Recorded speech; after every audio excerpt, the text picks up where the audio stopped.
Welcome, everybody. We're here to hack some of the exciting creative constraints around remote music collaboration. And this is an event from Monthly Music Hackathon NYC, musichackathon.org, and Music Community Lab. So Music Community Lab is a nonprofit that's been organizing events in New York, mostly under the name Monthly Music Hackathon for many years. How many, let's see. So we're a nonprofit volunteer-run organization. And for those on the call, we have a bunch of organizers who've helped make this event happen.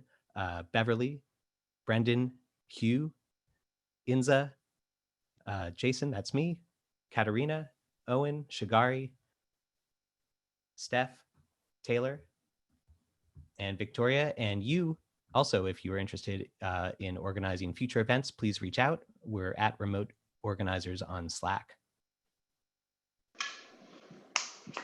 Our mission is to support music research, experimentation, education, and creation in New York City by bringing communities together and fostering collaboration.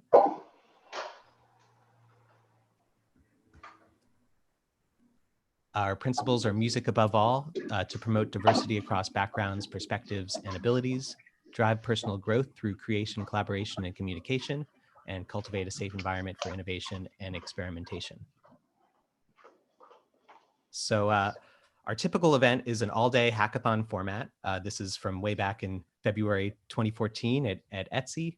It starts off where we brainstorm projects, we hack, and do workshops. This is from Movement in Music at Splash in 2019, Maya Mann's workshop. Here's a Tony Dofat workshop at Hip Hop Hacks on music production, hosted at Long Island University in Brooklyn.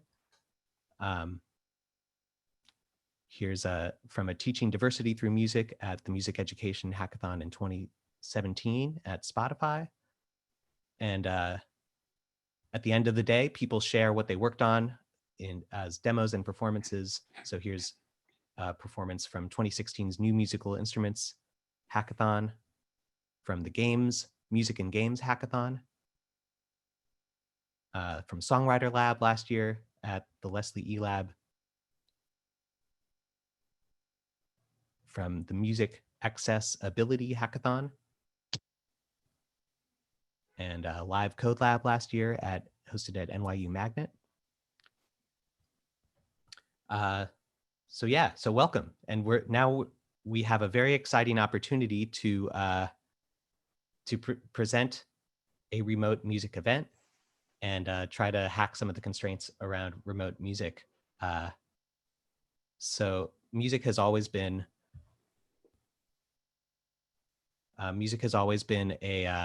a way to communicate across distances. And we had a lot of events that we wanted to do for Music Community Lab this year. And when the situation happened, we realized maybe this is an opportunity to try to use some of the constraints that we now have to try to use networking and technology and actually come up with interesting new ways of collaborating with people in New York City, as our events often do, but also with people from all over the world. So we have people joining from multiple continents today, which is really exciting. We didn't have to, deal with the New York City fire code like we did at our last event, where we were limited to limited capacity. So this is a really exciting opportunity, and we're so happy that you're here with us today. So real quick before we get started, the code of conduct. This is an inclusive and harassment-free space. Have fun and be kind to each other. Consider content before posting. This code of conduct applies to all participants, so not only attendees, but organizers as well. But yeah, we're here to have fun and collaborate with each other, and we should behave in, with that spirit in mind. So with that, I'm going to pass the mic over to Steph to tell us a little bit about the schedule for the day. Yeah, so really excited to get started with everyone, and sure you can tell from all the technical difficulties just how important it is to have events like this to figure some of these things out. So essentially the day is going to be broken up into a few parts. So we're going to start with the talks that are going to be happening in a little bit. And Jason and Inza are going to introduce everyone in detail, but just for a quick overview, we're going to have Bashiri Johnson with rhythm healing, Katya Lipovetsky with her Music versus Virus online festival, Castilho and Bryan Velasco with talking about creating music internationally remote, Damon, Holzborn, and John O'Brien talking about creating music asynchronously, Kris, Gilbert with how to create a virtual ensemble, and then we're going to have 2 Q&A sessions with David Wilson and Justin Frankel. And then at 1:30, we're going to get together for some remote brainstorming. So if you already have ideas that you want to go ahead and hack on, that's fine. But if you're looking to kind of propose ideas or find collaborators to join an idea, or if you're looking to join someone else's idea, then definitely join the remote session where we'll be kind of moving virtual Post-its around and helping people find groups. And then throughout the day, we're also going to have a series of workshops that are starting at staggered times.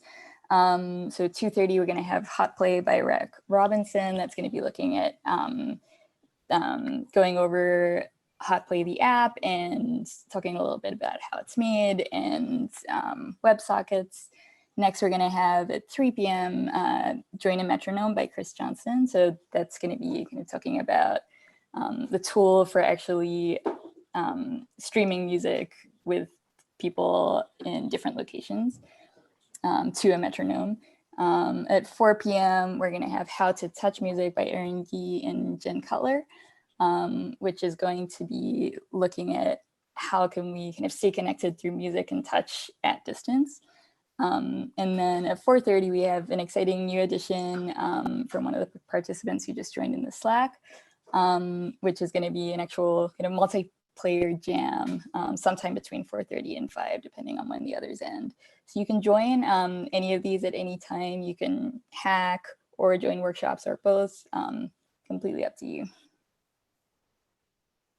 And then at the end, whether you've been hacking or been in workshops, like definitely sign up to demo or perform at the end. Just a note for those who want to do that, the demo is going to be live streamed to YouTube, so it will have a public audience. So just want to make sure you're comfortable with that, but also it's great because you can share the link with your friends and anyone who wants to watch. Thank you, Steph. And yeah, for everyone who's listening, you know, something different about this particular event is we don't have applause, the sound of applause, because there would just be a lot of feedback, and that's actually something that I'm interested in hacking on today if anyone else wants to join. But make some noise for those in the Slack in the Remote Music Hackathon channel, and for those listening on YouTube, we're appreciating all the applause emojis and enthusiasm. So please, I'm going to actually pass the mic now over to Inza, who's going to introduce our first guest speaker.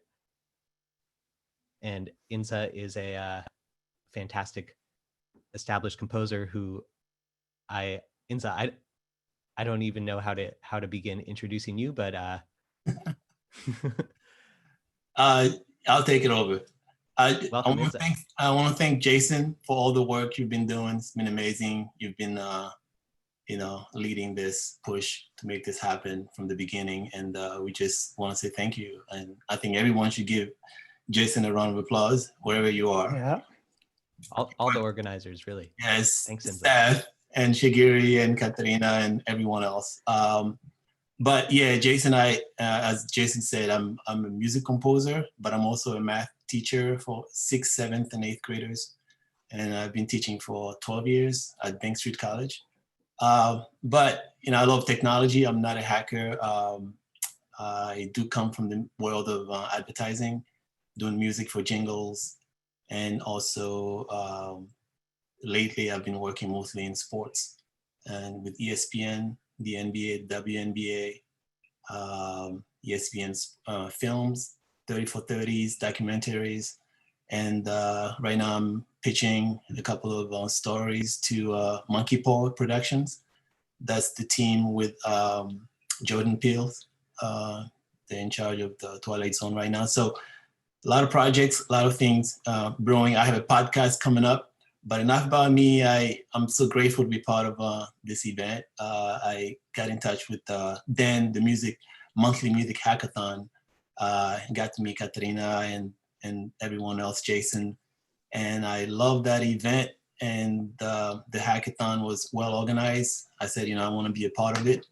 And I've always been excited about technology and looking forward, not only backward, but forward of what's coming up next and making sure that some of the tech reflects the better spirits of humanity as opposed to some of the fears that we hear about AI and et cetera. So with that in mind, I wanted to introduce Bashiri Johnson. He's our first speaker today. I've been petitioning for so long to get Bashiri involved with this because I feel like he has so much to give, to the young generation. He's a legend, he's a percussionist. He's one of the most visible and recorded percussionists on the planet. Bashiri has had his highly sought after style of percussion to myriads of records with Whitney Houston, Al Jarreau, Barbara Streisand, George Benson. He was involved with Michael Jackson's last movie, This Is It. And he's been at the White House. You could look at any of the performances. Bashiri's in the back there, blessing them with that sound. I had the pleasure of working with Bashiri at this company called Crushing Music. He came in for a session for me, and I've never forgotten since that event. So I have been petitioning to have him. Today he's going to be talking about the healing and percussions. And I'm just so grateful to have you here, Bashiri. He's won multiple awards, including the 2010 Percussionist of the Year, 2011 World Percussionist, and his accolades goes on and goes on. So without further ado, I want to introduce Bashiri Johnson. Thank you, Inza. Thank you very much. It's such a pleasure and an honor to be here. Thank you, Jason. I want to acknowledge everyone who's on this call and part of this hackathon. It's really a pleasure to be a part of this whole thing with all of these amazing, talented people and artists and entrepreneurs and musicians. It's just incredible. So thanks for having me. Today, I wanted to talk about, I know we only have a short amount of time to talk. So one thing I want to talk about is, first I want to read this quote that I got in my feed this morning from Barbara Streisand, which was really, it was so funny and it was so timely. I get inspirational quotes every day, and this was a quote from Barbara Streisand. She said, "A human being is only interesting if he's in contact with himself or herself. I learned you have to trust yourself, be what you are, and do what you ought to do the way you should do it. You have got to discover you, what you do, and trust it." And it's amazing because that quote kind of sums up a lot of what I wanted to talk about today. I wanted to try to encourage everyone and try to share a little bit of my story and hopefully inspire a bit. I wanted to do that by posing a question to everyone. I'd like everyone to ask themselves, am I in rhythm?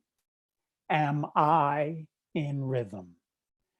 And if you think about that question, if you wake up every morning and you think, wow, today am I in rhythm? Or when you finish your day before you go to sleep, you ask yourself, am I in rhythm? It's curious because there are many days that I don't feel in rhythm, even though rhythm is my whole life. I spent my whole life playing for different artists, traveling the world, performing and recording. But there are days when I feel that I'm not in the flow, I'm not in the groove, and I'm not getting things done. I feel like I'm tripping over my own feet sometimes. And I know a lot of you might feel that way as well.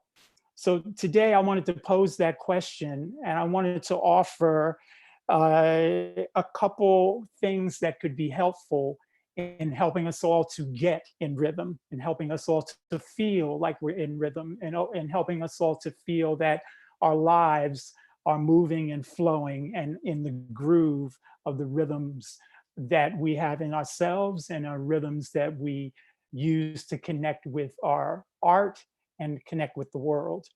One way I feel that we can be more connective is to apply ourselves.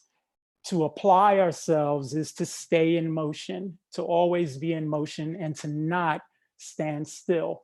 I know because of the way things are right now in the planet and what we're all going through, sometimes you feel like you don't want to be in motion. You just want to stay home, stay still, not do anything, just watch Netflix. I have those moments as well.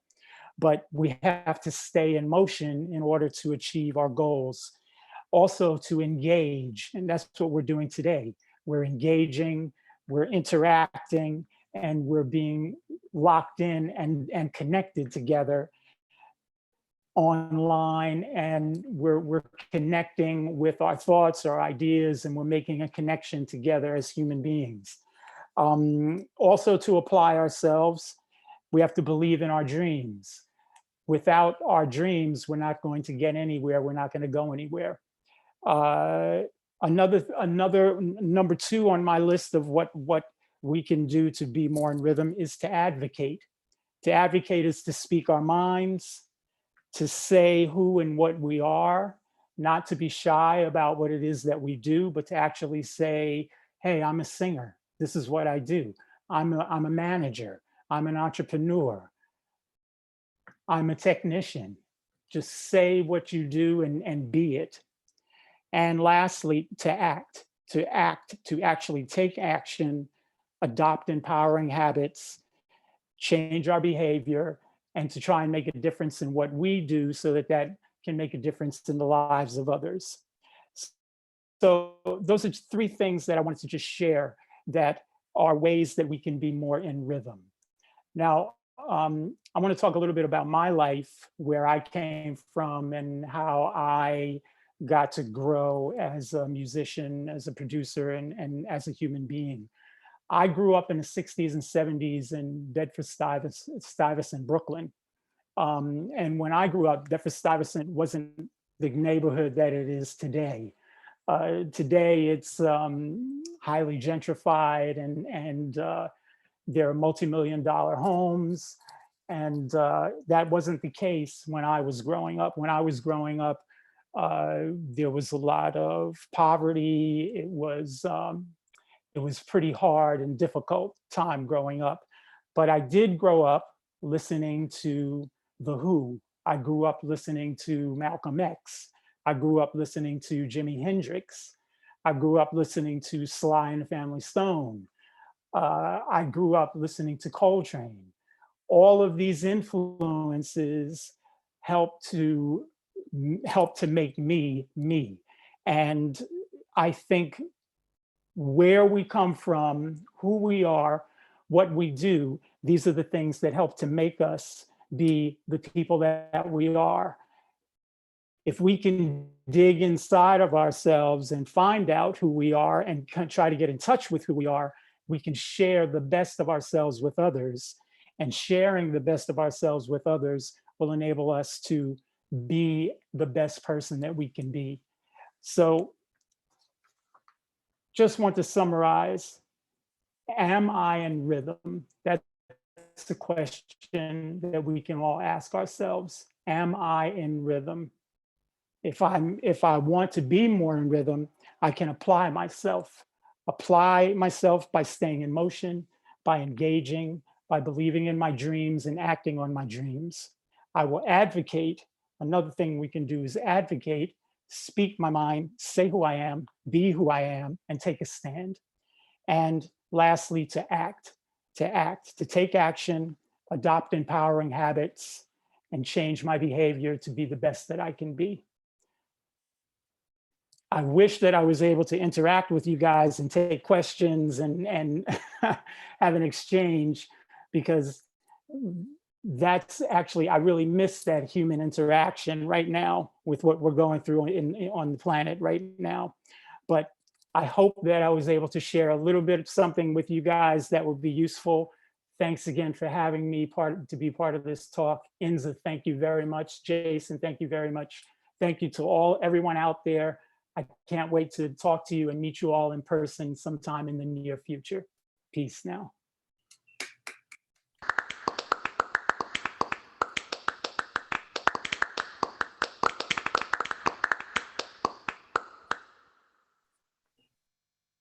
Jason, your mic is off. Oh, thank you, Bashiri. Did everyone hear the virtual applause as well? Yes, good job.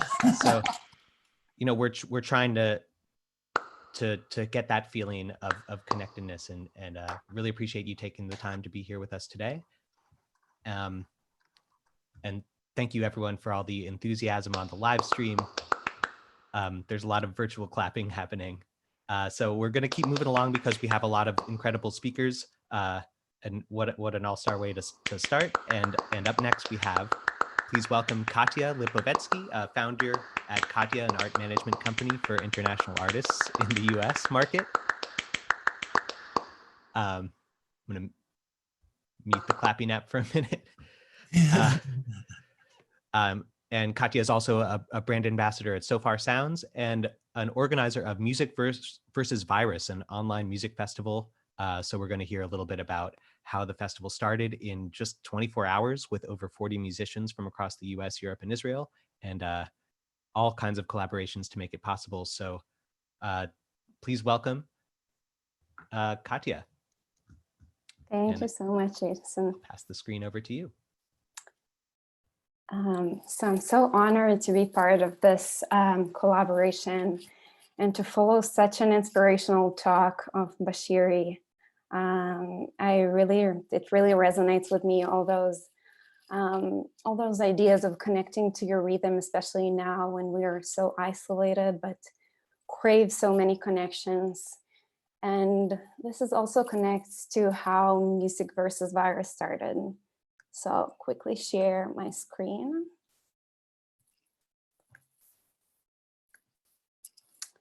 There we go. So I didn't know that Jason prepared such a nice presentation. So I wouldn't talk too much about myself. I'm an art entrepreneur. I do have an art management company with a very original name, Katya. I help international musicians and filmmakers to find their way in the US. I'm based in Chicago, but often in Tel Aviv, which is where my family is from. So how it all started, actually. So the world kind of went virus. We saw this global pandemic coming, following news across the world. Many countries went on lockdown in Europe and the Middle East, and it slowly crippled in the US as well. So when I saw many of my musicians, many tours that I worked on getting canceled, many musicians losing their gigs, losing tours that they've been planning for years, I decided that we don't have to despair. So we'll do something different with music. So as the whole world goes remote, I realized that music has to go remote as well. And we gathered a group of couple of friends, and within 24 hours, we came up with Music versus Virus, which was back in March, 2 months ago. It was the first online music festival.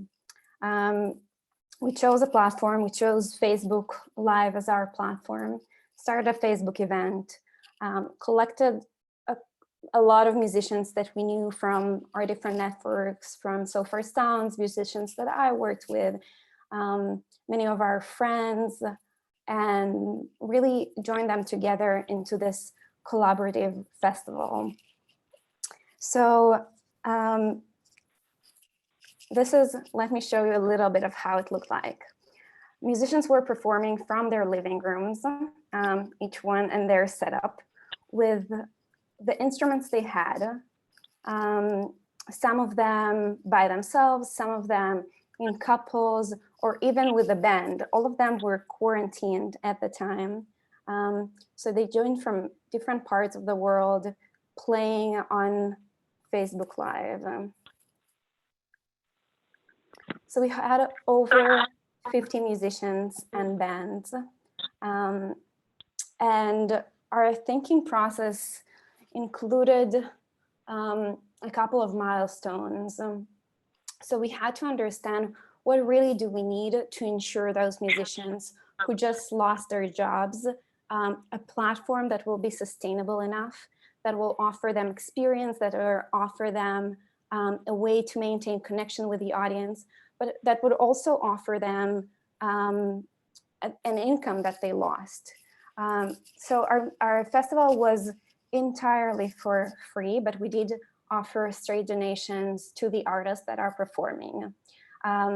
So choosing the platform, we debated between different platforms. There are many ways out there to live stream. We're using Zoom and YouTube Live right now. But we decided on Facebook because that was the platform where musicians already had their audience. And we thought that it will be easier to drive their supporters into a Facebook Live event and kind of have them directly go from Facebook, from their Facebook pages to our event. We wanted to avoid external links. So people already have so much free time. They're sitting at home, they're scrolling through their Facebooks, and there it is, it pops up. On our first week, we had 6 shows a week, 6 shows a day. We had 3 in the afternoon and 3 in the evening. So people could join during their lunch break if they're working from home, and people could join after work. We drove within the 2 weeks of the festival 20,000 views from all over the world. We had people from Europe and across the United States and the Middle East. And it was really inspiring to see this connectedness that is created at a time where we're all confined in our spaces, but yet are still striving to find this connection, to experience music, to reconnect through something that we all love and share. So some constraints that we had in terms of platform, we all probably experience the problems in quality when we try to stream music. So Facebook Live does offer a pretty good experience with live stream, but we still had some issues, especially when the video was moving, when it involved few instruments. So that were our main glitches. In terms of payment, we did want the musicians to have a direct way to get donations from our audience. So we offer them to incorporate a link to their Venmo, to their PayPal, and mention that to the audience.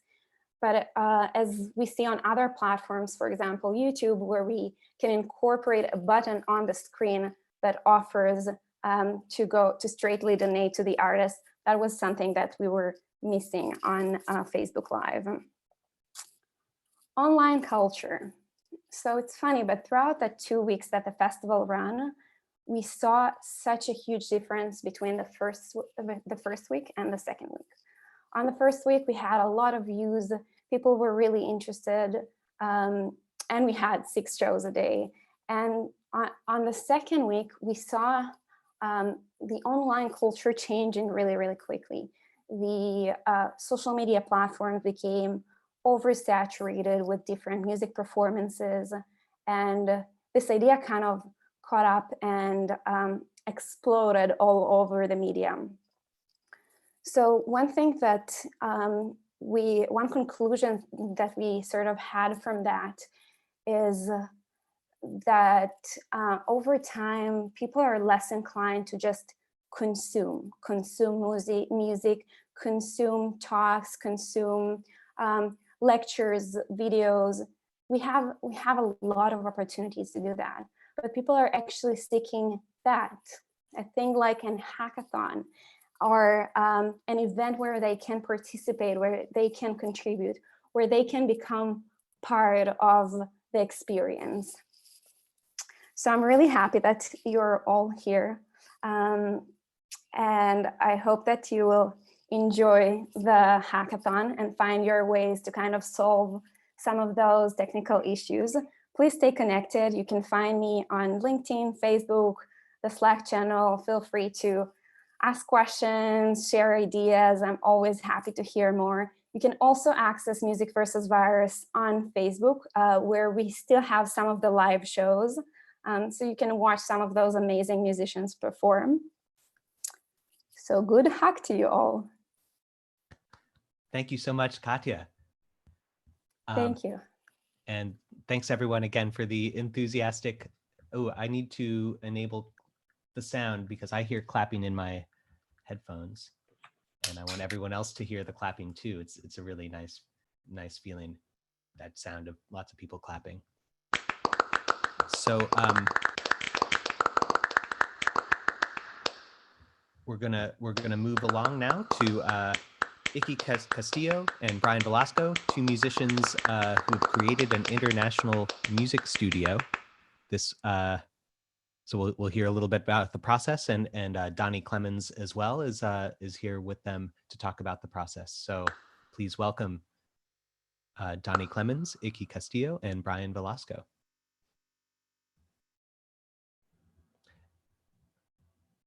Let's see.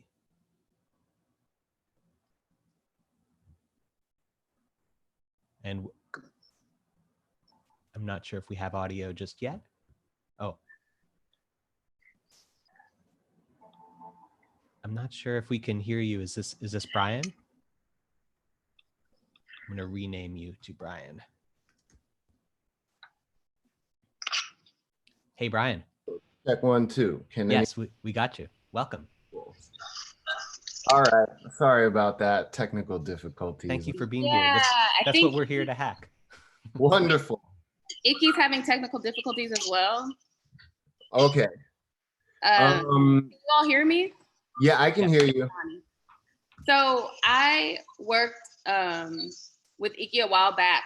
I had a lifestyle magazine in Brazil, and when I saw this topic come across on Music Hackathon, I thought that he and Bryan would be the perfect people to discuss working on music remotely, because Icky lives in Brazil and Bryan lives in the States, yet they both work with international artists all the time. And, you know, as you can imagine, this is kind of one of the things that I'm sure happens all the time, is that in different areas, you have different access to internet and just connectivity in general. So we're gonna try to make it work and provide some insights. I know that Music Hackathon does a lot of cool things and transcends like boundaries of music in all kinds of different ways. I think Icky and Bryan are focusing mostly on just the connection that music can provide. And so if you want to just go ahead and kick it off, Bryan. I have Icky like on a call here. I don't know if you all will be able to hear him respond, but Icky, can you hear? Yeah. We're making it work. We're hacking it out. That's right. So, so you want me to just start from the top, how we met and got together to start working? Yeah, if you could do that, that'd be great. Awesome. A number of years ago, I don't even really remember how many years ago. I'm gonna say like eight or nine. I went to Rio to do like some music festivals, to play with this artist named Arita Moera. And we went to go do these gigs. And while we were there, I had a buddy that said, hey, I showed some people some remixes you did. And I told him we're in a group. And it was all a bold-faced lie, actually. And we ended up making this fake group up called Electricus and going down there and actually like DJing in like Rio Music Conference and all that. Like it was like a total farce. But it was like a free trip out of Brazil to Brazil. So one of the things we had to do there was like a Red Bull kind of like jam session where we get together with other musicians. And since I was like part of the American guy people situation, I worked with like several artists there, and Icky was one of the artists at that jam session. And I remember meeting him and just thinking, man, what a really creative guy. He just, you know, some people just could really like ooze creativity, and he's like one of those fellas. So we ended up linking, doing some music while we were over there, and when we came back, we're like, hey, let's just keep it going. So here we are, still making music years later. It's sounding better. His style's evolving, and I'm just happy to kind of be a part of it. So, and just in case some people don't know, Icky Castillo is a hip hop artist primarily, but like an overall musician. Does a lot with analog instruments as well. Does a lot with creating music using technology. But he was a part of this wave of musicians out of Brazil that were creating hip hop when it kind of along the lines when it first started in Brazil, and in Rio primarily. And so it's really cool to see them take that kind of genesis, and then them, meaning he and Bryan, and kind of play with the musicality of it and do different things that way. Bryan, what's your individual, like what's your process? How does your workflow usually begin? Does it begin with an idea? Do you improvise and freestyle together more often? How do you connect when you're not in the same place? Basically it's like a lot of like volleying ideas back and forth. So I'll just, I'm always making music no matter what. If I'm not doing anything that night, I'm gonna make a beat. So I make music and I'll feel like, oh man, this sounds like a good idea for Icky. I'll send him over like a clutch of like anywhere from 5 to 10 beats at a time. And then from there, he kind of just sits on it. And because he is a capable producer and engineer himself, he's able to take these ideas and then work on them and then send them back to me with vocals and stuff. And I do everything on Logic Pro. Okay.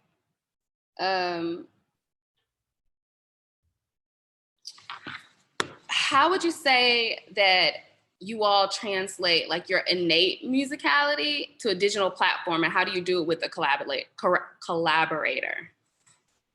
Well, to translate it to a digital platform, I honestly I don't really have much to do with that. Icky has more to do with that, because at the end of the day, even though he's a producer as well, I'm playing the role of the main producer. So I'm just hyper focused on getting the music right, getting it going. And then Icky, because he is the artist, he's the face of the project. I leave that up to him on how he wants to be represented and how he wants to put himself out there. That's usually up to him. Let me see if I can get some feedback from him on that. Icky, can you hear? Yes. Can you hear him, Bryan? Yeah. Icky, can you talk a little bit about your process and how you all...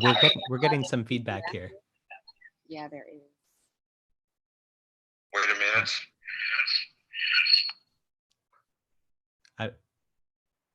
I lost the call. I'm sorry. I have one more question here.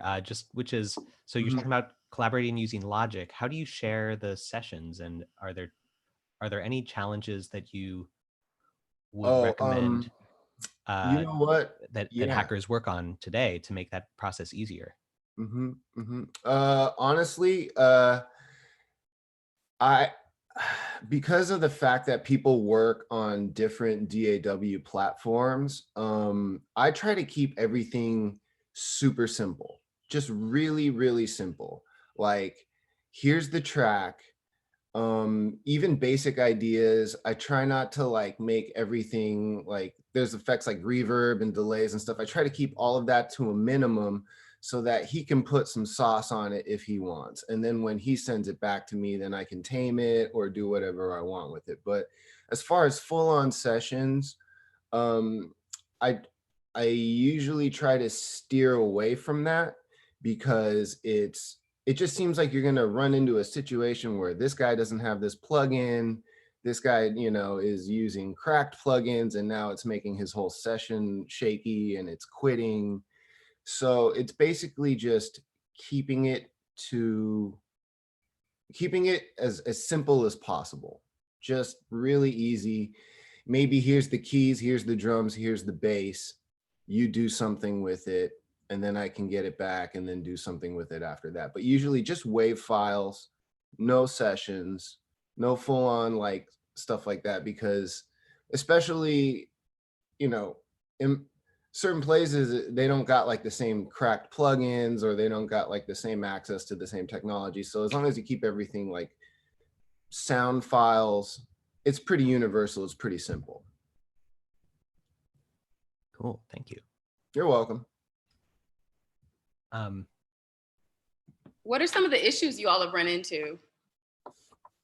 And like, being poor, I would say, is a big issue.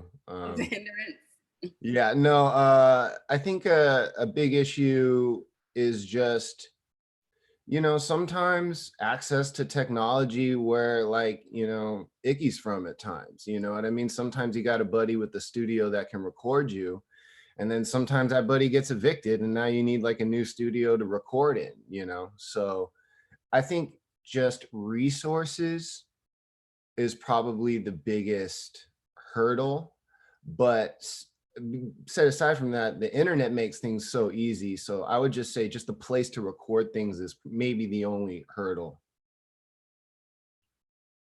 And so I know Icky was saying that he used a platform where you could work on something together. Clearly, I don't know, but where you could work on something together within the platform. But you all usually do something where you do something in Pro Tools, or you create in Logic or whatever system you use, and then you send it back and forth, just to let people know like what your actual thing is. Yeah. I make the beat in Logic, and from there I'll just make stems of the beat and just send the WAV files, because those files themselves can be used in any sort of recording program, whether it's Logic, Pro Tools, Reaper, whatever. And through that, you're, you know, able to reconstruct sessions and get ideas across. As far as what I take from Icky is, I'll take his vocals and whatever maybe musical things or ideas he's done to the beat, and then I will recreate that on the main session, like a master session. And once I get all of that going on the master session, then you can throw, you know, a mix on it and master and throw that out on the internet. All right, cool. I know we don't have a lot of time. I just wanted to thank Music Community Lab again for all the innovative things they do to build community around music. And also just really wanted to use this session as a way to encourage everyone while we're kind of spread out right now and maybe within our own silos, to connect and to reach out to people through the internet and through whatever channels you have to create something.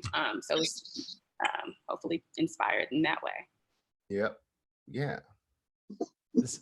Thank you so much, Icky. And I'm not sure if Icky is still on the call, but we should all, you know, check out the music. And that's a fantastic call to, you know, take advantage of this opportunity where we have a community of people from all over the world joining. We can do, you know, intercontinental music collaborations today, and it's very exciting. So thank you for sharing your process and taking the time to be with us today. Oh, wonderful. Thank you for having us. And yeah, it was an absolute pleasure. And, you know, if it inspires anybody to make some music, you know, let's do it. We all got the time. We all got laptops. Hey, Icky, poha. Yeah. Finally, I'm here, man. Sorry, guys. This guy. Yeah, I have some issues with my internet here. all good, man. You caught just in time to say bye. It's Yeah, good to see I you. was all the time here listening you guys, but for some reason why I cannot talk. But now I'm here. I'm sorry about that. We'll have to. Okay, man. Bye for everyone. Thanks so much for this opportunity. And I will keep link with other speech here after. Now I can hear perfectly. Absolutely. Fantastic. And so yeah, thanks again, Icky and Bryan and Doni for organizing. And now we're going to hear about another form of musical collaboration from Damon Holzborn and John O'Brien. They've been inspired by the surrealist game Exquisite Corpse. They've been doing some asynchronous musical collaboration through patch sharing with a modular or a semi-modular synthesizer. So let's pass the mic over to Damon and John. Please welcome.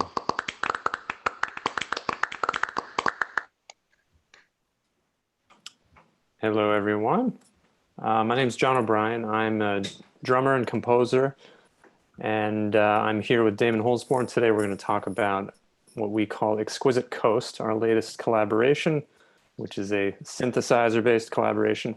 We've known each other for about 13 years and collaborated on various projects over that time.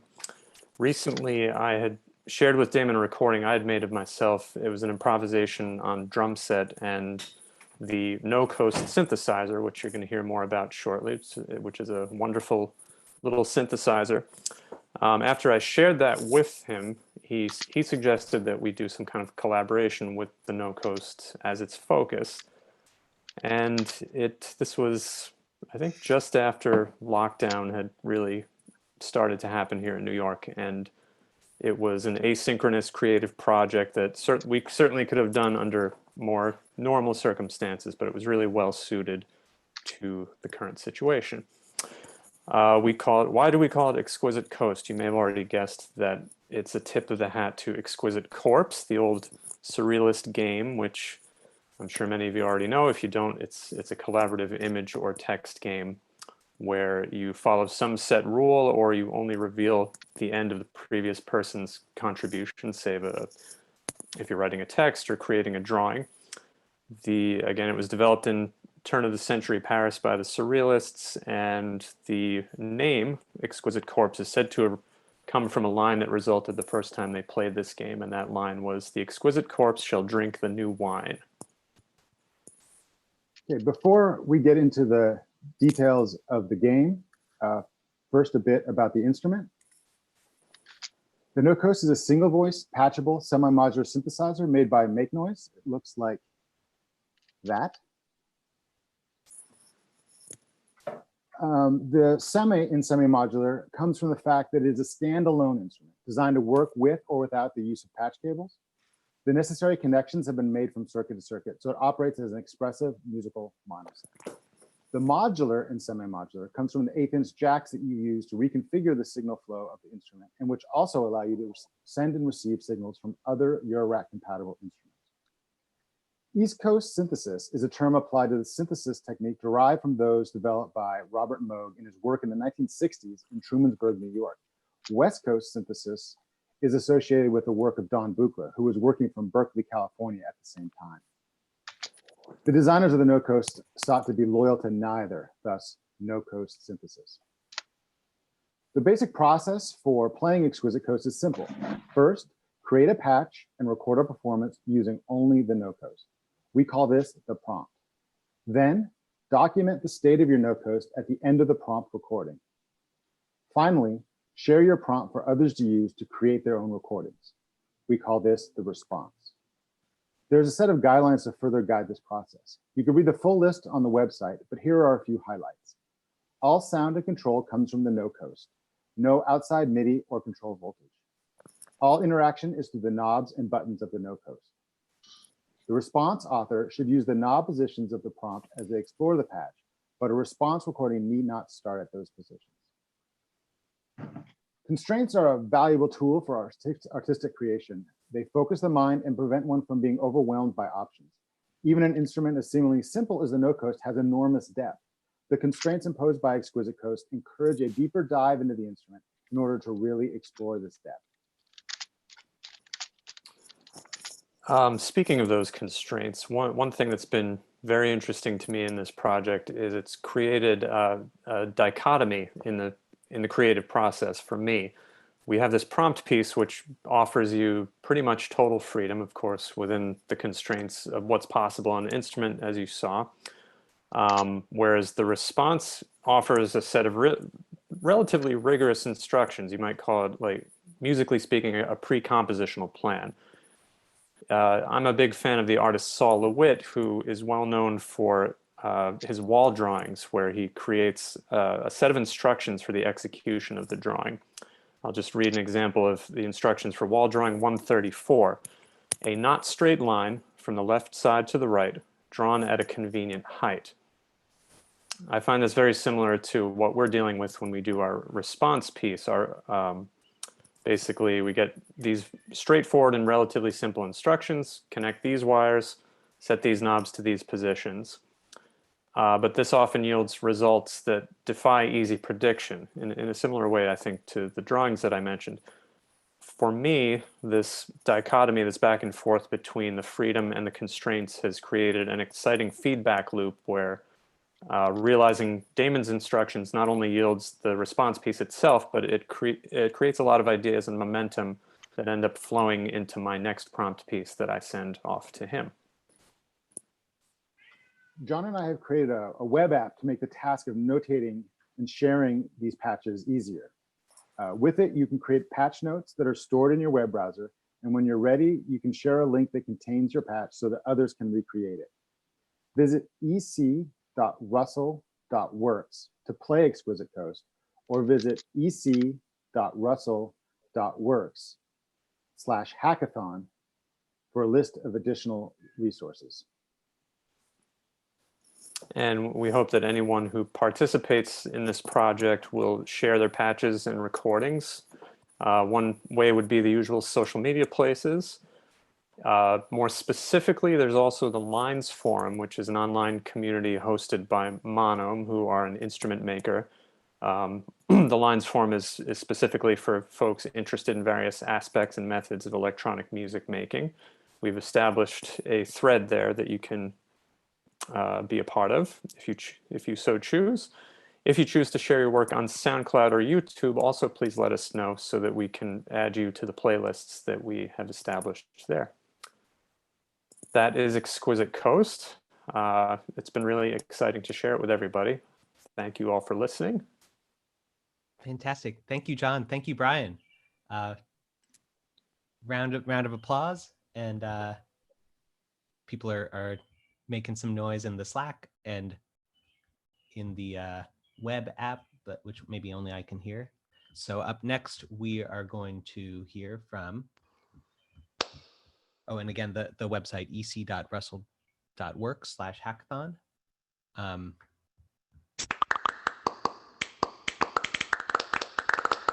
So thank you, Damon. Thank you, John. And up next, please welcome Kris Gilbert, an educator who has created a fantastic guide to create one of those virtual ensembles. You may have seen these videos, and we're going to hear about the trials and tribulations of actually making one. So please welcome Kris Gilbert. Hi, everyone. Thank you for having me, Jason. I'm really excited to be here today. And the short story about me is that I'm a music educator in upstate New York. Don't judge. And I teach middle school modern band, music technology, and band. And I've also taught high school band and all the fun things that go with it. I've been teaching for 23 years. I'm also a composer, and arranger, and a music director for local theater companies, and I've done about 140 shows. And I have an extreme interest in music technology and instructional design along the lines of music technology as well. And I'm going to share my screen now with y'all.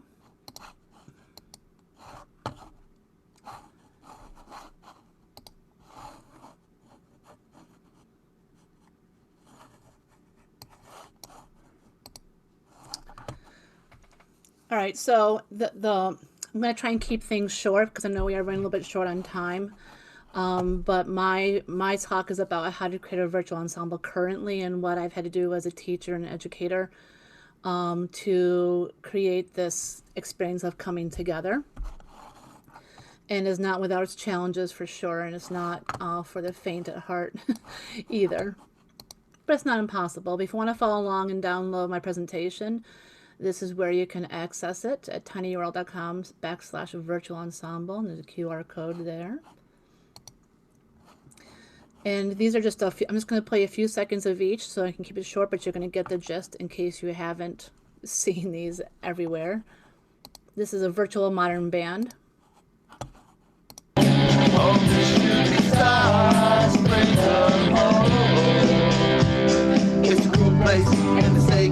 I did that with music educators from across the U.S. And this is a youth wind ensemble that I direct in upstate with students from multiple districts.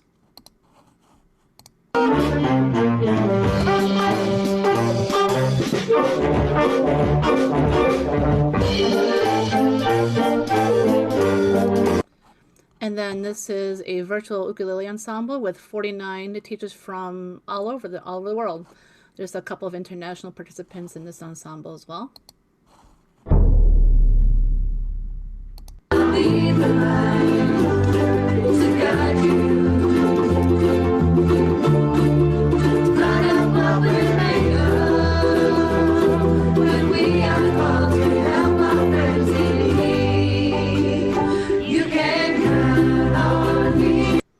So that just gives you a little gist of what we're talking about here. And I've broken the #1 rule of presenting, which is never put a lot of text on your slides. So I'm not going to sit here and read it at you, but I'm just going to give an overview and to quickly get through this so that we can be respectful of everyone's time. Basically, the current process that I go through is that I have to create the backtrack, either with a pre-made recording or I have to create it. And I use a click track as either for the whole song if it's steady throughout, or at least for the intro. And I ask my students to clap on 5 so I can have a visual or audio reference point for lining up videos and audio. And I send out instructions to them about how to do the recording, about using headphones. Half of them never do. And recording in landscape fashion.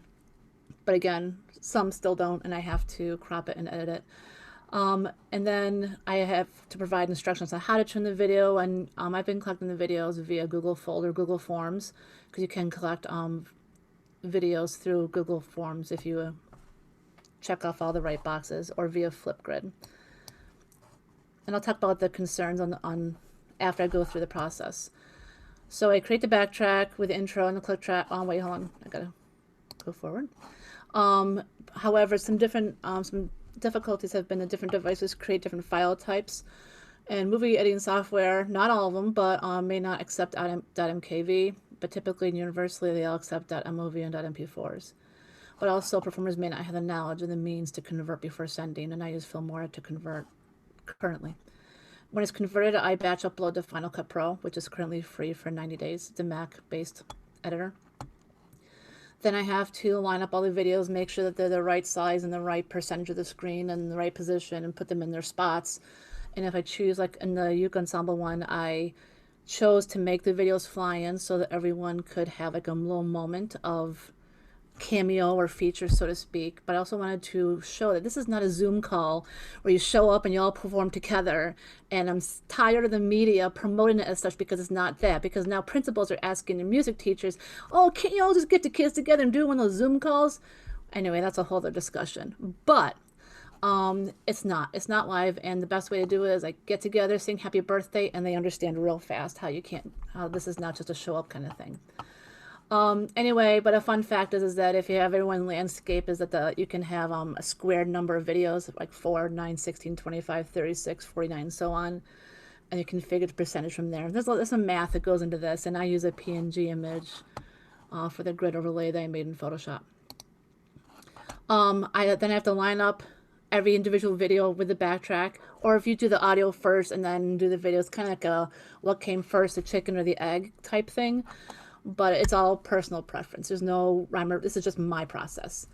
Markers make it easier, but there's still alignment issues that can happen and some flexing that happens with just live performances that need to be adjusted.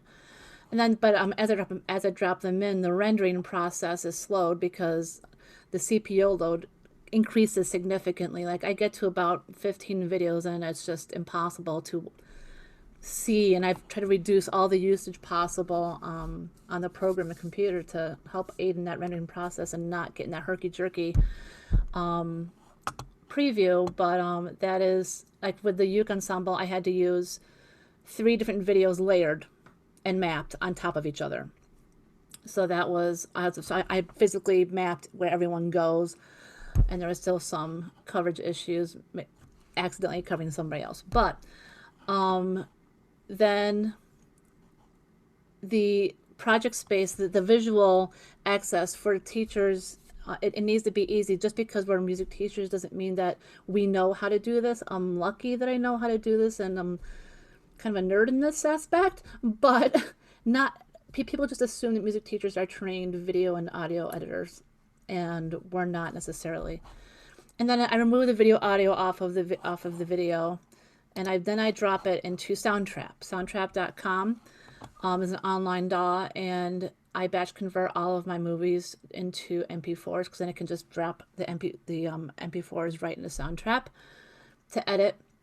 And I tweak other tracks to create the mix down, and I can use reverb, EQ. I can duplicate tracks to beef up certain ranges. Like in my wind ensemble, that wasn't even all of my students, but I played bass on it because my tuba player didn't participate. But you can duplicate the tracks to kind of help get that pyramid of sound balance that you're looking for. But also, my school students, they're on farms, and there's goats in the background and cows mooing, and sometimes I gotta edit those out as well. But once they're mixed, I export the audio and drop it in the video editing software and replace the backtrack with the new mix down. And exporting takes forever and a day. I let it run typically overnight, just let it go, because it does take quite a long time. And then I find that if I do nothing, it goes faster on my computer. And I have a pretty maxed out Mac right now. And as far as uploading to YouTube and so on, I just let that run overnight. If I do my work and then I just batch upload and let it run overnight. But my 5-minute performance of my wind ensemble took over 2 hours to upload on YouTube. But also how you export the file directly affects the final result. And it's important to research and know what file format is best.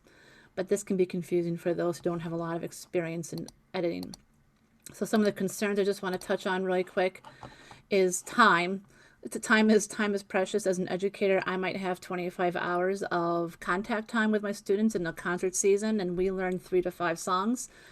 But to do one song, like the 49-person uke ensemble one, took me almost 35 hours. It's like an extra full-time job. And but again, adding the fly-ins takes adds on the time. So if I take that out, maybe now I'm looking at between 25 and 30 hours for one song, not for 3 or 5. But for one song. So time is an issue with some of these things. Students struggle with the tech. Students don't necessarily have equitable access. And that's my big platform here, is that we need something that is equitable for all and that is equitable across multiple platforms, because even people from different socioeconomic backgrounds, we don't have equitable access to the hardware or the software or the internet or the whole everything on there. But equity is very important in creating something that everyone can use, that's user-friendly, that students can access, because they do struggle just to attach a file to an assignment. So I want to talk about functional digital literacy. So they can do the social apps and the gaming apps. So if we can make a gamification type atmosphere in regards to this, and it's just drag and drop and super easy, that would increase the accessibility on that as well. And some of the software that I've used, or I have been talking to people about, I use Final Cut Pro and Filmora. And the F stands for free. The single dollar sign is like sub 100, double is 2, and 3 is around the 300 mark. And there's different options for different platforms as well. And I personally love Final Cut Pro because it's like iMovie Plus, and it has all that I need. I don't need all the super mega bells and whistles. And there's some other options like Adobe Premiere I looked into, but I think it was just too much for my personal use. But I have been hearing a lot of people talk highly about DaVinci Resolve, especially for PC. And there's like a free preview version of it, but it's also runs about $2.99. And I haven't used Media Composer, but I've heard people talking about Media Composer, and I thought it was worth talking about. These are not the cut and dry only way to do it. This is just a few that, in surveying teachers, what they came back at me with. But in regards to audio and DAW options, and both of these, you get what you pay for. You get what you pay for. And that's something to consider. Like Final Cut right now is free for 90 days. Logic Pro is free for 90 days. There's an education bundle that puts these two together along with MainStage and 2 other apps I'm blanking on right now for a bundle of 5, and it's $1.99 for an education bundle. That's pretty accessible for the software right now. Pro Tools and Reaper are worth mentioning as well because they are available for both Mac and PC, and that's another big issue with performers is being able to use the same software across different platforms. And being a Mac girl, I use GarageBand a lot, but I'm using Soundtrap more. I'm pretty impressed with Soundtrap. And Soundtrap has collaboration features where the musicians can record online.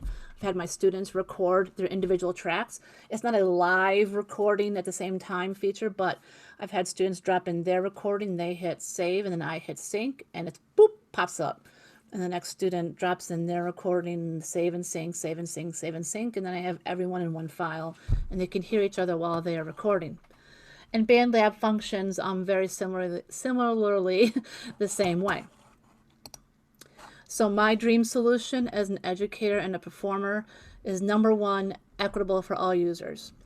I want to drop in the recording, the backtrack, share it with my students or performers, and they should be able to record video and audio straight in without having to manipulate multiple windows and multiple devices, because some of my students, they have one device and that's it, and they can't use 2 devices. When using 2 devices is more ideal, one to play the recording, one to record yourself.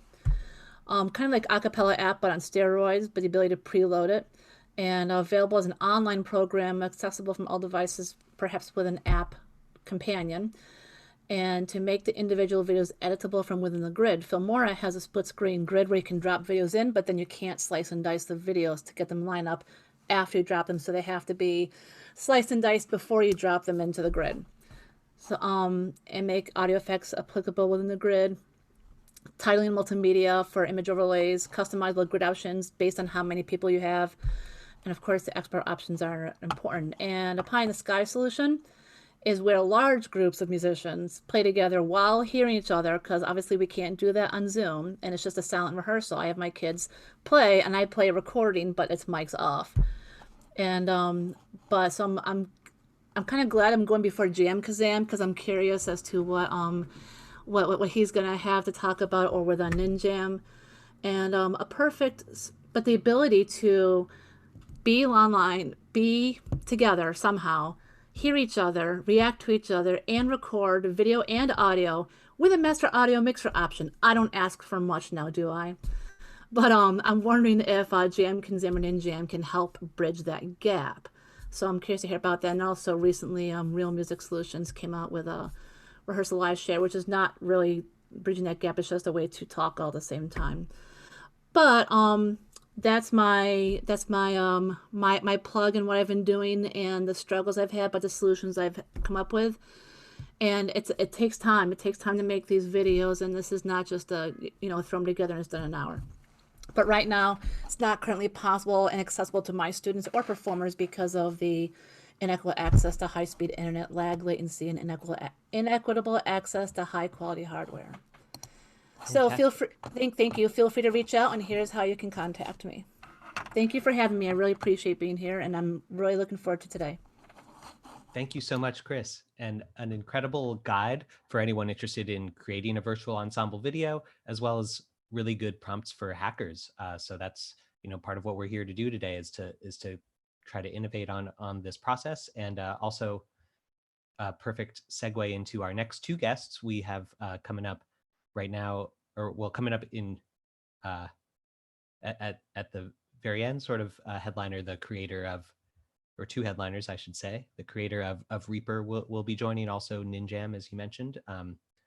And then the creator of JamKazam is up next. So let's please give a big welcome to David Wilson, from the founder of JamKazam, also kind of a serial entrepreneur. And JamKazam was created in 2014, I think it launched. Is that right, David? That's a good question. That sounds about right. I'm not good with the date continuum at all. So, but that's probably roughly right.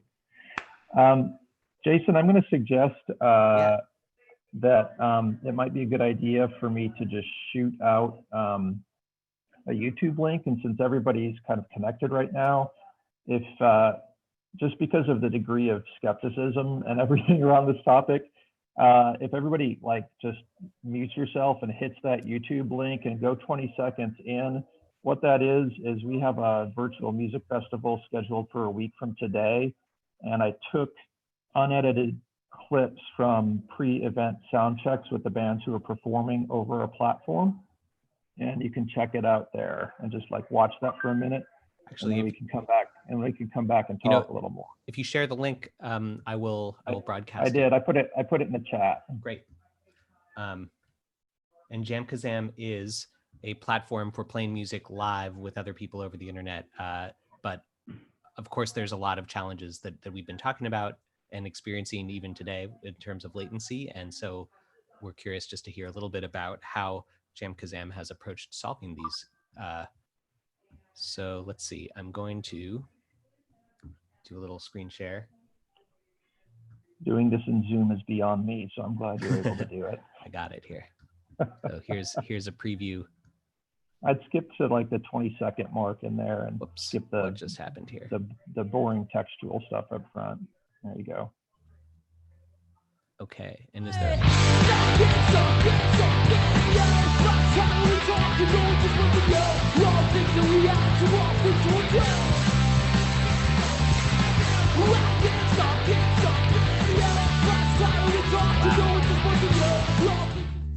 I wanna know, have you ever seen the rain?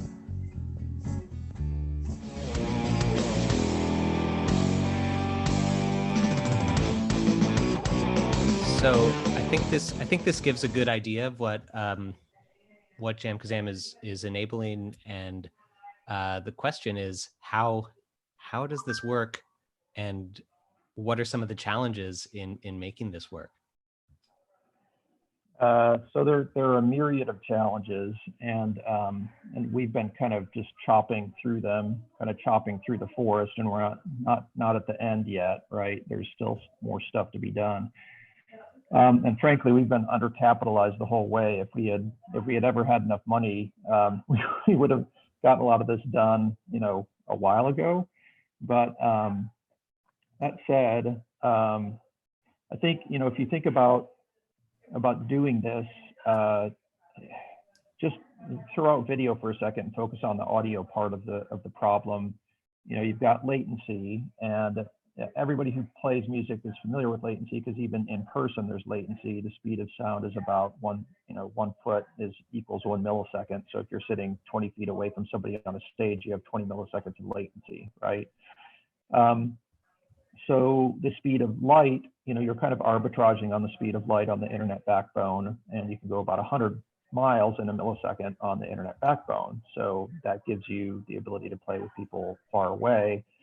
That said, the latency in between you is going to be based on, broadly speaking, the audio, the internet transit between you, however long it takes, plus the audio processing on either end of that connection. And audio processing is actually a non-trivial part of the total latency in that connection. So there we have, we started by just doing Windows and Mac, applications and using industry standard, audio interfaces. And then we found, typically those are going to range from about 5 milliseconds of latency up to about 15 milliseconds of latency just to process the audio. So we actually built and put through a Kickstarter a Jam Blaster product, which was kind of a converged, purpose-built computer and audio interface in one. We did a quad-core ARM processor with 2 Neutrik combo ports for inputs. And we cut audio processing latency to 3 milliseconds in that device. That said, most of our population, including everybody you see in this video, is playing just on standard audio interfaces. The internet latency is another part of the equation, and there historically and still we've been relying on strictly peer-to-peer communication. So whatever route path you get across the internet connecting you up is what you get. As a result, some bands can play together really tightly, like that prog rock band is playing very intricate, stuff, very, very tight. And every time I see them play, it just makes me grin, because that is what you can do. But the internet is hazardous, not for Amazon, purchasing, but for this, very much so. And so we actually just put up a GoFundMe and got a little bit more money from our user community, and are in the process of putting something out now that we have had on the drawing board for years. And we're basically going to go at internet latency next, and cut internet latency in sessions between musicians. My understanding is, so for example, we did, a sound check with my band to see if we could perform at the festival, and we encountered that our bassist, even though all 3 of us had Ethernet connections rather than Wi-Fi, which cuts down and is kind of essential if you want to try out JamKazam, you need an Ethernet connection. But despite that, one of us just had like too much latency in the internet connection. And is there anything that you can do without? Yes, there is. And that's the exact problem that we're solving next, because right now, if you don't know where your packets are going. You guys are all in New York, right? But your packets, with the way the internet is architected, could be going from that one guy, just because he was on a different ISP, could have been going to Miami and back, for all we know. You just don't know, right? And then you're dead. And so and that's a solvable problem, actually. It's just, you can't rely on the internet as it's architected today. You have to change it. So, wow. So we could change it without, having my bandmate change his internet provider? Correct. That's what we're doing next. And we're going to have that service out pretty soon. Is this something that people could hack on at this hackathon today, or is there any aspect of JamKazam that we can hack on? No, because I've done the, like with a web page, you can inspect the element and look at the HTML and JavaScript, and I would love to have like a hackable JamKazam to. The problem for us right now is we're 3 guys working part-time on this, So, I mean, we are already about to implode, and we just cannot, we could get a Linux client out. There's all kinds of stuff we could do, but we can do about, 2 things at any given time. And if we try to, and these are not easy things. We also just released this, this live broadcasting feature set that enables this video that you just saw, and it's going to enable the Facebook Live, thing where we've got UK acts and US acts and stuff who are we're gonna play, and we're gonna transition from one to the next, bippity boppity boo, 30-minute sets through on each. We just built that and put it out, but we just we really we have no bandwidth to support anything that's non-essential right now, including partnering I'd like to, but we just cannot. No, we reached out about some of these ideas, and the other I'm wondering is the kind of the processing. Oh, there's a question actually in the Slack. Can you speak about the technology required to change routing paths across the internet? Quality of service agreements with established network operation centers. Thanks for the question, DSU. Yeah, I mean, it's the kind of, sure, exactly. I mean, it's that kind of stuff. You basically just have to create a mesh network over the internet, right? And then control it yourself. So peer-to-peer, and we're going to actually be talking to a pioneer of peer-to-peer technology up next, which perhaps can help inspire Yeah. some hacks as well. Yeah.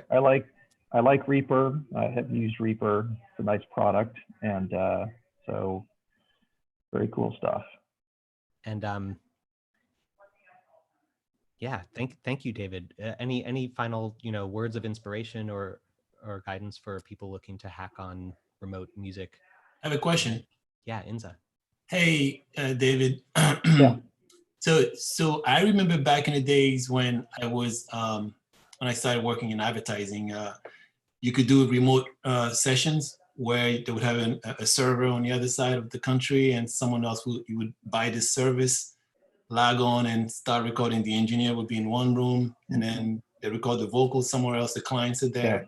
I know I've tried using JamKazam myself. I love the idea. It's just I'm sure it's all beta right now with the UI and everything. But like, are you thinking of?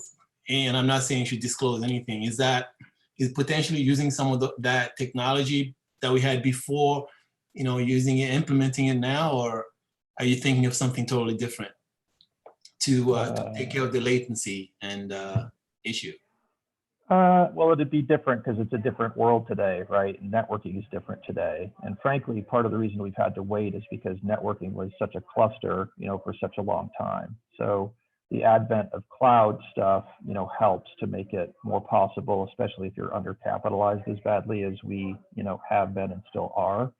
So we're kind of slogging along, three guys in a boat,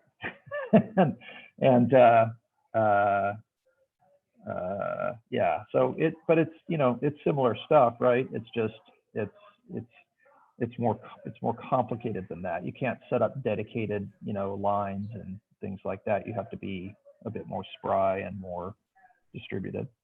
Eli in the YouTube comments says, wait 30 years and we'll have quantum computing that will eliminate the latency. But yeah, we need it now. We need to go faster than the speed of light. One trick that I'm just gonna say it, it's ideas that I've had and I don't own it, it's just an idea that I've had. Isn't it possible to have an algorithm that basically, if you're having latency, and I use audio all the time for my work, and you're right, David, like even using it, one-to-one, you still have latency issues, with the software that you're using. But I would say, like, isn't there a way to, again, I don't know how to fully explain that. It's in my mind very clear, like with the metronome. Yeah. Or you could have a delay. You could have a delay in the sound, then in catching up to what someone else is creating. So this is a perfect. Well, you can if there's two people, right? And one of them is just, it's a perfect segue into NINJAM, right? You're right. But before you leave that, and then I can let go anytime here, but I have to answer this one question. Sure. Like you have to pick your poison. You either do what Kris is doing, right, which solves a whole set of problems that we're not solving, or you do what NINJAM is doing, which is, I think, a different kind of a set of problems that they're solving, or you do what we're doing, which is actually try to get to true full-on real time, right? And if you're trying to get to real time, and that's important. The authentic music experience is important, because what I'm doing isn't authentic. Authentic is important. It's great. Well, it's still authentic. It's just different, and it solves problems we aren't solving. Like, it's important. Like, I love those things, and they do things that we just can't do. Anyway, if you're going to be real time, you have to be real time. You're either real time or you're not, right? And so, will it ever connect any musician with any other musician in the world? No. You want to go from US to Japan? You can't do that in low sync. It's not going to happen. But you could connect up vast swaths of musicians, like entire countries, unless they're the United States. And then, can you play from New York to LA? Yeah, but you're going to have a little lag still. Can you play across half the country? Hell yeah, absolutely. Well, David, thank you so much for making the time to join us, and for all the work you're doing on the side right now to kind of accommodate the sudden surge of interest in JamKazam. Thanks everybody. And yeah, lots of excited comments as well on YouTube and on in the Slack. People saying thank you. Thanks for doing what you do. And we also would like to now welcome Justin Frankel, who I want to thank for so many different things, pioneering Winamp, Nutella, peer-to-peer software, Shoutcast, which has made internet radio possible. That's a huge part of my life personally. And that was all with a company called Nullsoft some years ago at this point. And in more recent years, Justin founded a new company, also a very small company, to create Reaper, which is a digital audio workstation similar to Logic or Pro Tools, and as well as NINJAM, which is an interesting technical solution to some of, and a creative, kind of with creative constraints. Well, thank you for having me. And the whole concept of jamming over the internet without latency is something that I think there are going to be two solutions for. One is the whole quantum entanglement, faster than light communication. But at that point, we'll probably have more interesting things to do with it. But the other I think is important is that our brains lie to us a lot about the things that we experience. I think I was reading at some point that if you turn your head quickly, actually can't really see while you're doing that.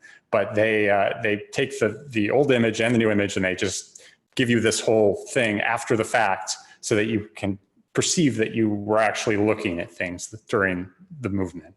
So maybe there's some drug we can take that'll just make the latency issues go away, and we'll just sort of be like, oh yeah, I remember when that happened now, or whatever. We'll just be confused about the timing of it. So that I think that's the ideal solution. I love that analogy. And maybe that's a good segue into describing how NINJAM works, because it all is almost like a drug that your brain has to adapt to, but once you're there, it's very, very cool. So NINJAM is basically a system that allows you to play music with other musicians without any perceived latency. However, these other musicians are ignoring you. And maybe they'll eventually notice the things that you're doing and the things that you're playing, but they won't until some amount of time after, and it's usually some multiple of measured in beats. So it might be 16 beats later that they actually hear, and what you're doing influences them. So it's like playing with some self-absorbed musicians, which is not that different from reality, but so it solves the latency issues that people have by just making this delay very large. And if you think about it a lot while you're playing, it probably messes you up. But if you just sort of go in and play and have a good time, it's fine. But as a result, you can't really go and do verse chorus kind of stuff because everyone's hearing a different version of things. So it lends itself more to improvisation and non-traditional structures. Yeah, it's a really interesting creative constraint, I think. And what led to that idea? It's been so long. I wrote it in 2005 or 2006. And so I at this point, I don't really remember. It was just something that friends and my brother, we were all playing music in person together a lot. And it was like, I wonder what it would be like if we could play from home and not have to meet up. Not that meeting up was such a burden at the time. So it just came out as an experiment of what you could do. And it was always interesting, and obviously in recent times it's become more so. But so you are a musician. You play, with people in real life, of course, when possible, is my understanding. And what are you continuing to play music during this time? I actually have been NINJAMming a decent amount with some of the people I play with in person normally. And it's definitely different, and the things we play are different, and I mean the instruments we play, and I don't have a drum set at home, so that rules out. There's a lot of drum machines happening, but it's I definitely am still missing playing in the studio, though. Yeah. So I wanted to say thank you for making Reaper available to people who are social distancing or working remotely right now. There's like a temporary license. Seems, I don't know. I hope it's temporary. And one of the things I love about Reaper is that it's so customizable. Why did you allow for such customization? And can you describe just some of the ways that with a RIA script and JSFX, NINJAM, for example, is a plugin that you can use within Reaper. Yeah. Potentially build their own as well. Well, so before I wrote Reaper, I actually started making this computer-based guitar processor that the idea was it was a programmable guitar pedal, except it was bigger than a pedal.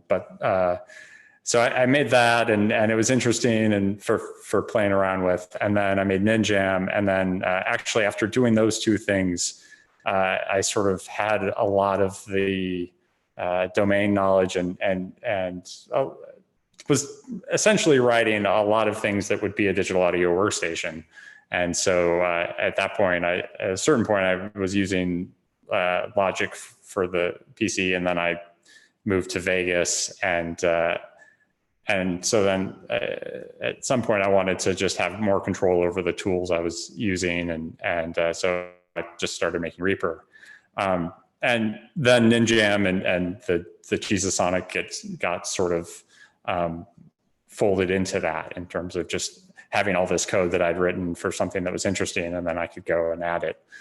So having the programmable effects was an early part of Reaper. And then in general, just, I'm a programmer in addition to a musician. I mean, first a programmer ultimately. So having something that I can go and program and hack on live is a big part of how I use it. So as a result, that's how Reaper is. Yeah, this is perfect for, I think, a lot of the people here in the remote music hackathon, kind of that intersection of music and technology. And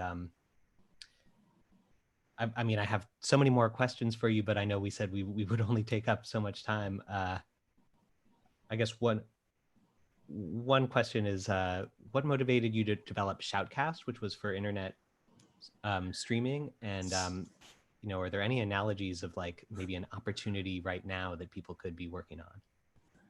I mean, Shoutcast didn't really, wasn't the first internet streaming radio. At the time there was Real Audio and things like that. But what it was is, at the time, I think I was still using a modem at home, and sort of having this architecture of being able to run a server somewhere else and send a signal to broadcast was appealing, and have it be something that's very simple that anyone could run. So it was sort of inspired by pirate radio. I think there was that movie from the 90s, Pump Up the Volume or something like that. So I wrote the first version of that, and then like one of the Tom Pepper and I, we would like get together and have a radio show at times, and you'd have like 30 people listening, which is seemed like a lot and was fun. And then he came up with the sort of the thing that made it even more interesting, which was coming up with the yellow pages, the yp.shoutcast.com, which was where you could go to get a list of stations, and then having the server register itself with that database, so that you could go and find people broadcasting. So is there any opportunities that you see for people to hack on in the realm of remote music today? I've been thinking a lot about for a long time, actually, sort of making something that integrated Reaper with GitHub, because Reaper projects are text-based, so that you can go and parse them and do whatever you want with them, and so as a result, someone needs to make a tool, and maybe it could be me, maybe it could be somebody else, that manages uploading your projects to GitHub, and with multiple collaborators going and merging tracks and things like that. It wouldn't be that difficult. The Reaper project format it's XML-like, but easier to parse and sort of self-documenting. So if anyone wanted to play around with that, that could be a place where you could get some very quick returns as far as making of collaboration tools. And if people have more questions for you, what should they do? I would direct them maybe to your website. Yeah, you can do that. We have some forums that have a lot of people who are developers who could discuss. You can also, I'm on Twitter if you want to tweet at me, or you can send me an email too. It's my email is justin@kakos.com. Well, thank you so much for taking the time to chat with us today, and thanks for all the cool work that you've done that's made a lot of remote music stuff possible over the years. Well, thank you for having me. And yeah, so we have gone a little bit over time, but we just, yeah, one more round of applause. I think the applause sound is happening for Justin and David and Kris and Damon and John and Icky and Bryan and Doni and Katya and Bashiri, and to all of our incredible volunteers who are making this event happen. And to everyone here who's part of the Slack community. We now have almost 200 people in the Slack channel. So there are very cool people introducing themselves. Also people who should be encouraged to introduce themselves. And this is just kind of an overview of the schedule. We are a little bit over time here, which is typical for our events, unfortunately. So brainstorming hack ideas is going to come up in just a moment. We also have some awesome workshops coming up. Rock Robinson with Hot Play, a new music chat app, and an intro to WebSockets. That's in the Slack channel Hot Play-workshop. We'll announce when these are starting, by the way, since we may not start exactly on time. Join a metronome, Kris Johnson, with an online metronome designed to play music together remotely on live streaming platforms. One track for musicians, one track for people who want to hack on the code. That's in the Jam Slack channel. Aaron G and Jen Cutler, two artists, have created this. This is I love this sketch of sending sound to other people as a form of reaching out and giving a hug to your friends. And so they're going to be giving an overview of their process and some of the custom open source software and hardware that they've been working with, biosensing and network data transfer stuff.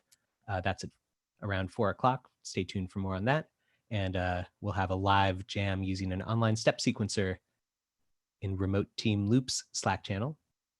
So I'm going to pass it to Katarina and Hugh if you want to speak to what's next.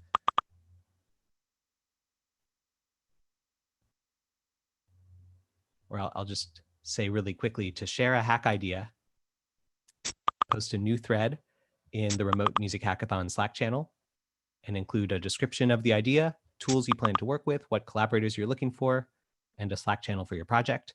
And also, we're going to have a brainstorming session for people who aren't totally sure what to work on or want to kind of share an idea and find collaborators. So that's going to come up in just a moment, and that will happen in a separate Zoom call, so stay tuned.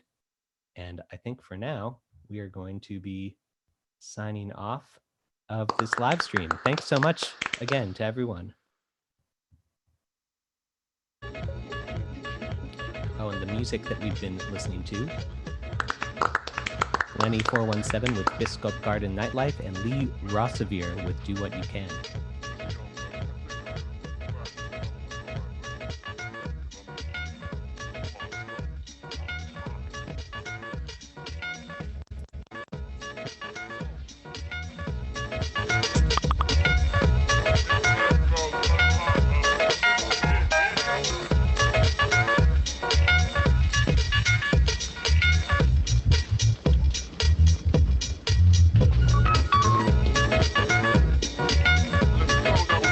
Thank you also to Lauren, our captioner from totalcaption.com.